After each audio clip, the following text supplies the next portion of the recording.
Why, good morning. Today I'm going to be doing a bit of a special breakfast or brunch recipe. I'm going to be making sourdough pancakes. Now, sourdough pancakes are not particularly complicated, but they do have one ingredient that takes about 8 to 12 days to make. So this might not be the recipe for everybody. But when I restart my sourdough starter after I move, I will make a video about how to actually make the sourdough starter that you need for this recipe, and then you'll be able to make all sorts of delicious things, including sourdough bread. So let's get started with our sourdough pancakes. We need all the normal pancake ingredients, so we need flour, we need granulated sugar, we need some yummy buttermilk, we need egg and salt and baking powder and baking soda, even a little bit of vegetable oil. And then we need something a little bit more unusual, and that is this yummy, bubbly, living sourdough starter. In just a second, we're going to go ahead and begin mixing our batter. So with any good batter, we're going to start with our dry ingredients. That means flour, sugar, baking soda, baking powder, salt, anything like that.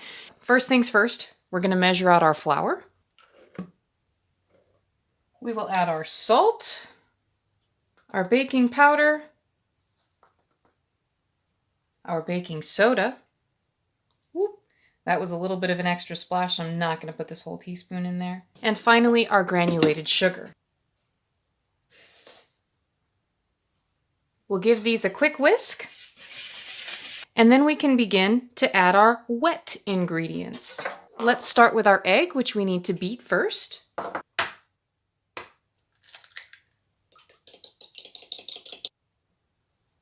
And then our buttermilk, our vegetable oil, and last but certainly not least, our starter.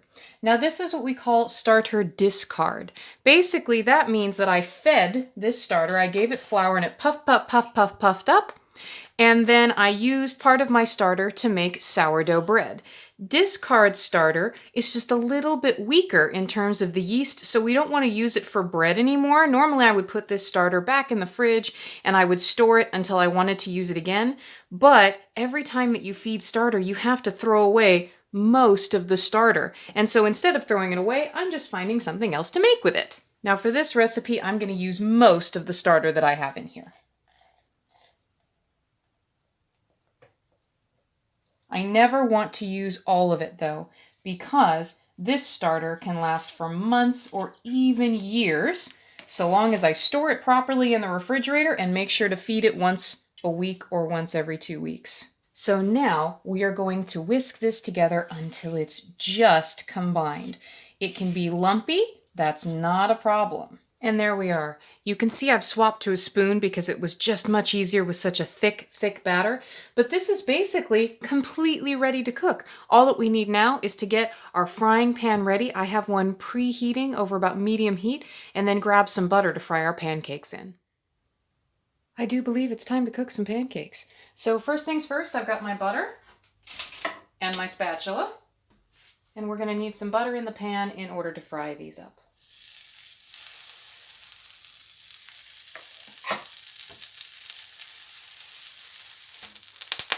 Now I'm going to be using a little trick that my grandma taught me in order to get some nice round pancakes. An ice cream scoop. So let's see if this works today. And now we wait. So it's been about 2 minutes, and what we're looking for is some browning here on the sides and some little bubbles to be popping up at the top of the pancakes. These are always going to be really wet on the top, so when you flip a pancake, you just have to be really careful. So about 2.5 minutes afterwards, we're ready to flip. And I will probably make a big old mess of this, but that's okay.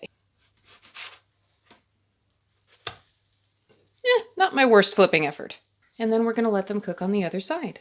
We're about 2 more minutes into the process of cooking the pancakes on their second side. A good way to test, because these are really nice thick pancakes, if your pancakes are done, is to just press. If the pancake springs back up at you, then it's probably finished cooking. If the pancake is thick enough, we can also use the toothpick method, which is to say, we stick a toothpick in and it comes out clean. So I do believe that these pancakes are done and that we can remove them from the pan. I'm going to add a little more butter, fry up the rest of my pancakes, and see you when it's time to eat. I'm just going to put together a nice little short stack. I always put some yummy butter on each of my pancakes. And then on top, some slightly heated maple syrup, but you could use anything you want. And there we have it. Short stack of sourdough pancakes. Enjoy.